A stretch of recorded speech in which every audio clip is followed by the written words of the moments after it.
नमस्कार, मैं हूं पवन त्यागी। लोकसभा चुनाव में भारतीय जनता पार्टी को लगभग 60 सीटों का नुकसान हुआ। इसी से सबक लेते हुए अब जिन राज्यों में विधानसभा चुनाव हैं, भारतीय जनता पार्टी भी अब उस रास्ते पर चल रही है जिस पर इस देश की विपक्षी पार्टियां चली। कांग्रेस ने, राहुल गांधी ने बाकायदा उत्तर प्रदेश समेत कई राज्यों में वो पर्चे बांटे और उत्तर प्रदेश में गलियों में कार्यकर्ताओं ने घूम घूम कर कहा था कि 1 जुलाई को आपके खातों में खटाखट 8,500 रुपया आ जाएंगे। इसके कारण से उत्तर प्रदेश की महिलाओं में भ्रम फैला। बड़ी संख्या में जो दलित वर्ग है, जो कभी कांग्रेस को वोट नहीं देता था, उसने भी राहुल गांधी के इस बयान के आधार पर कांग्रेस को वोट कर दिया। कांग्रेस की सीटें आ गई। समाजवादी को भी वोट मिला क्योंकि समाजवादी के अखिलेश यादव ने भी इस बात को दोहराया था। बिहार में भी वोट मिला क्योंकि तेजस्वी यादव ने भी इस बात को दोहराया था। अब ये एक कोरा झूठ था। उस कोरे झूठ का काउंटर भारतीय जनता पार्टी कर पाती, इतने में तो इलेक्शन निकल गया। अब क्या करें? एक झूठ फैलाया गया, उसको काउंटर करने के लिए ये समझ में आ गया बीजेपी को कि लोगों को सड़कें, एयरपोर्ट, वंदे भारत ट्रेन, देश की सेना मजबूत और जो स्कीम केंद्र की हैं, ये फ्री में मकान मिला, उज्ज्वला गैस मिली, लोगों को क्या क्या मिला, इसके बजाय बड़ा वर्ग ऐसा है जो आज की डेट में ये देख रहा है कि आज जो नेता हैं वो हमारे लिए क्या घोषणा कर रहे हैं। और इसलिए महाराष्ट्र की एकनाथ शिंदे सरकार ने घोषणा कर दी। पहले लाडली बहना योजना, जो मध्य प्रदेश की बड़ी फेमस योजना हुई थी, जिसके कारण शिवराज सिंह बड़े फेमस हुए थे और वहां सरकार वापसी की, वहां 29 भारतीय जनता पार्टी ने लोकसभा की सीटें जीती। अब उसी फॉर्मूले को ध्यान में रखते हुए महाराष्ट्र की सरकार ने, एकनाथ शिंदे ने, पहले लाडली बहनी योजना उसको इम्प्लीमेंट किया कि हर महिला को, जो घर की मुखिया है, उसको वहाँ 1200 रुपये मिलेंगे प्रत्येक महीने। और लड़कियों के लिए भी अलग से एक व्यवस्था की गई है। लेकिन अब एक योजना छात्रों को, युवाओं के लिए वो कर दी है। और एकनाथ शिंदे जी का कहना है कि जो रोजगारी का मुद्दा है, बेरोजगारी ऐसा जो विपक्षी पार्टी मुद्दा उठाती हैं, उसको ध्यान में रखते हुए, और विपक्षी पार्टी जिस तरह से युवाओं का वोट लेने के लिए ये जो लुभाती हैं कि साहब हम 1,500 रुपया हर महीने दे देंगे, हम 2,000 रुपये दे देंगे, उसको काउंटर करने के लिए अब उन्होंने एक योजना की घोषणा कर दी, लाडला भाई योजना। मैं तो इसके फेवर में इसलिए हूं भाई, या तो सभी लोग फ्री की रेवड़ी देना बंद करो, लेकिन मैं ये देख रहा हूं कि जो भी सरकार है, लाडली बहन, माता, महिला, भाई पुरुषों का कोई ख्याल करता नहीं है। क्या लड़कों के खर्चे नहीं है? क्या लड़कों की पढ़ाई पर फीस नहीं लगती? क्या लड़कों को बेरोजगारी सताती नहीं है? भाई लड़कों पे भी जिम्मेदारी होती है। पहली बार महाराष्ट्र की सरकार ने ऐतिहासिक काम किया है। मैं इसकी केवल इसलिए बड़ाई कर रहा हूं, पहले ही मैंने कहा फ्री की रेवड़ी सब बंद होनी चाहिए, लेकिन महाराष्ट्र की एकनाथ शिंदे सरकार को मैं इसलिए धन्यवाद देना चाहता हूं कि पहली बार भारत के इतिहास में किसी ने इस बात पर चिंता की कि जो भाई हैं उनको भी कुछ आवश्यकता है। युवा लड़का हो जाता है घर में, उसको पढ़ाई के लिए कुछ पैसे चाहिए, व्यक्तिगत कुछ खर्चे होते हैं, माँ बाप से हाथ नहीं फैला सकता। यदि लड़का 12वीं पास है, BA कर लिया है, शर्म आती है, पढ़ाई का खर्चा है। कई बार नौकरी की एप्लीकेशन लगानी है, उसी में 1,000-2,000 चाहिए, लेकिन पिता नहीं दे पाते तो बच्चा नहीं कह पाता। हर बच्चा मेहनत मजदूरी नहीं कर पाता। पढ़ाई वाला पढ़ाई में लगेगा कि अपनी फीस के लिए कोई मजदूरी करेगा।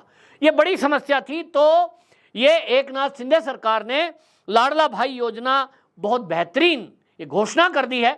उन्होंने कहा कि 12वीं पास जो करेगा उसको 12वीं पास के बाद अप्रेंटिस करने के लिए, ट्रेनिंग लेने के लिए 6,000 रुपया महीना ये स्टाइपेंड के रूप में मिलेगा। वो कुछ काम भी सीखे और नौकरी जब तक नहीं लगती, बेरोजगार जब तक है, 6,000 रुपया महीना उसको दिया जाएगा। डिप्लोमा होल्डर को 8,000 रुपये महीना दिया जाएगा और जो ग्रेजुएट्स हैं उनको 10,000 रुपये महीने मिलेंगे। अब इससे आप समझिए कि जो बेरोजगार युवक हैं, उन युवक और युवतियों को अगर ये पैसे मिलेंगे तो उनका हाथ कितना मजबूत होगा। और ये बहुत बड़ा अपने आप में है, 5,500 करोड़ रुपए का इसमें अतिरिक्त खर्चा आएगा। लेकिन अब इसमें मैं आपको बात बताता हूँ। जैसे ही ये योजना लागू हुई है, घोषणा हुई है, संजय राउत जी का बयान आ गया। संजय राउत जी क्या कहते हैं? चुनाव से पहले जो बजट होता है वो चुनावी बजट प्रचार बजट होता है, जो भी पैसे आवंटित होते हैं वो चुनाव को ध्यान में रखकर किए जाते हैं। महाराष्ट्र में लाडली बहन योजना और लाडला भाऊ योजना की घोषणा की गई है। ये होता रहता है, पैसा राज्य का होता है और ये वोट खरीदने का जरिया है।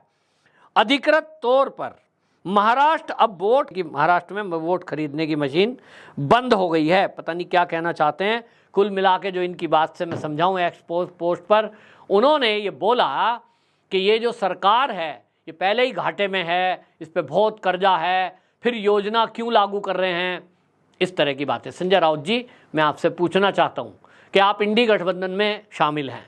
इंडी गठबंधन में कांग्रेस बड़ी पार्टी है, तो भाई राहुल गांधी को सलाह दो।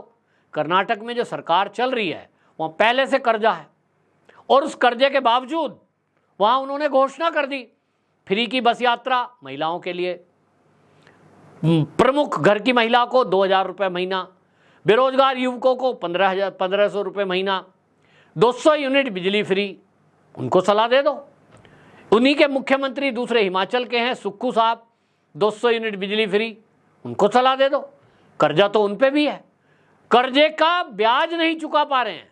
तो इंडी गठबंधन के जो लोग हैं और आपके राहुल गांधी तो खटाखट योजना चला रहे थे, 8,500 रुपये देंगे अगर हमारी सरकार आई तो। वो वोट खरीदने का अवसर नहीं है। आपको यहाँ महाराष्ट्र में एकनाथ शिंदे जी जो घोषणा कर रहे हैं, ये तो वोट खरीदने का जरिया दिख रहा है आपको। ये वोट खरीदने की मशीन दिखाई दे रही है। लेकिन जो राहुल गांधी बोल रहे थे खटाखट योजना 8,500, एक साल के 1 लाख रुपए, वो आपको नहीं दिखाई दिए। तो खैर, आपकी बौखलाहट दिखाई दे रही है क्योंकि अब आपको लग रहा है कि इस योजना के बाद कोई दाल किसी की गलनी नहीं है। विकास एक तरफ चल ही रहा है भारतीय जनता पार्टी का, केंद्र का भी और राज्य का।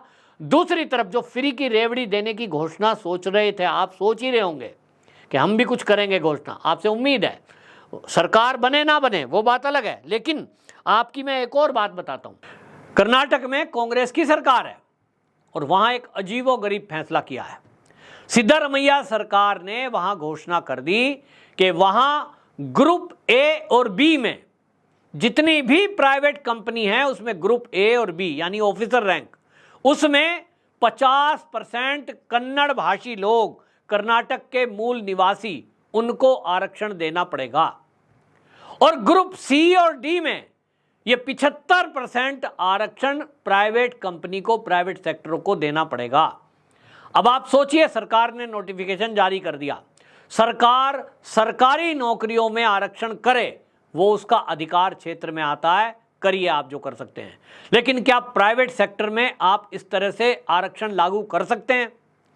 प्राइवेट फैक्ट्री मालिक की मर्जी है कि वो अपनी कंपनी को कैसे चलाए, क्योंकि उसमें कोई सरकार का सहयोग नहीं है। वो सारे टैक्स दे रहा है, वो अपने पैसे से फैक्ट्री लगा रहा है, तो आपका आदेश वो क्यों माने? लेकिन एक तुगलकी फरमान जारी कर दिया गया है क्योंकि उनको ये दिखाना है कि तुष्टीकरण में हमसे बड़ा कोई नहीं है। आर्टिकल 19 जो संविधान की धारा है बाबा साहब भीमराव अंबेडकर की, उसके द्वारा लिखा गया है कि सबको समान रूप से देखना है। भाषा के और क्षेत्र के आधार पर आप इस तरह से आरक्षण नहीं दे सकते। जो नौकरियों में लोग लगे हैं, क्या आप उनको नौकरियों से निकाल देंगे? आप आरक्षण लागू करने की बात कर रहे हैं, इसका मतलब अन्य राज्य का तो कोई वहां नौकरी कर नहीं पाएगा। तो इसका मतलब यह कि जो कर्नाटक के लोग किन्हीं अन्य राज्य में प्राइवेट सेक्टर में अगर नौकरी कर रहे हैं, तब फिर वहां का मुख्यमंत्री उनको भी बाहर निकालेगा। फिर वो नौकरी से बाहर निकलेंगे, वो कर्नाटक में जाएंगे, तो आप डिस्टरबेंस पैदा कर रहे हैं। इतना ही नहीं, आप सोचिए जिस तरह की बात की गई, वहां एसोचैम के सह चेयरमैन है आर.के. मिश्रा, वो इसको बता रहे हैं कि भैया ये बहुत दूरदर्शिता है, ये बहुत बेकार है और इससे अराजकता फैलेगी, प्राइवेट सेक्टर को बंटाधार कर देंगे। क्योंकि जो ये आरक्षण नीति के जरिए लोग आएंगे, स्थानीय लोगों को आपने कह दिया है कि जबरदस्ती आपको लेना ही है। स्थानीय लेने में होते ही हैं, सफाई कर्मचारी आता है, कोई क्लर्क आता है, कोई पियोन होते हैं, वो होते ही स्थानीय हैं। उतनी नौकरी पे कोई उत्तर प्रदेश, बिहार, पंजाब, हरियाणा से नहीं जाएगा इतनी दूर। ऑफिसर रैंक में जरूर जाते हैं, कोई इंजीनियरिंग करके गए हैं, कोई कुछ करके गए हैं। अब लेकिन आप कहते हैं कि साहब हम तो आरक्षण लागू करेंगे प्राइवेट में भी। देखना होगा इसका क्या होता है। हालांकि इस पर हरियाणा ने भी कभी इस तरह से काम किया था जब कांग्रेस की सरकार थी, लेकिन उस समय कोर्ट में मामला गया था और हाई कोर्ट ने इस पर रोक लगाई थी, क्योंकि हमारे संविधान में इस तरह की कोई अनुमति नहीं है कि आप भाषा के बेस पर और क्षेत्र के बेस पर इस तरह का भेदभाव करें या प्राइवेट सेक्टर को आप प्रेशराइज करें कि वो आरक्षण लागू करें। प्राइवेट सेक्टर में सरकार का दखल नहीं हो सकता, कम से कम नियुक्तियों में। बहरहाल देखना होगा आप जिस तरह की बातें कर रहे हैं। अब भारतीय जनता पार्टी ने तो ये तय कर लिया कि ये जो विपक्षी पार्टियां हैं इनको इन्हीं की भाषा में जवाब मिलेगा, और जो ये कर सकते हैं घोषणा सरकार बनाने के लिए हम भी करेंगे, साफ है बिल्कुल। तो कुल मिलाकर के अब दिख रहा है कि कम से कम जनता का फायदा हो जाए। ये जो वोट बैंक की पॉलिटिक्स है, ये जो वोट खरीदने के लिए फ्री की रेवड़ियों का कल्चर है, या तो ये एकदम सबके लिए रुकेगा, नहीं तो ये पता नहीं कहां जाके रुकेगा, इसका मैं कुछ नहीं कह सकता। आप भी अपनी राय जरूर रखें। वंदे मातरम।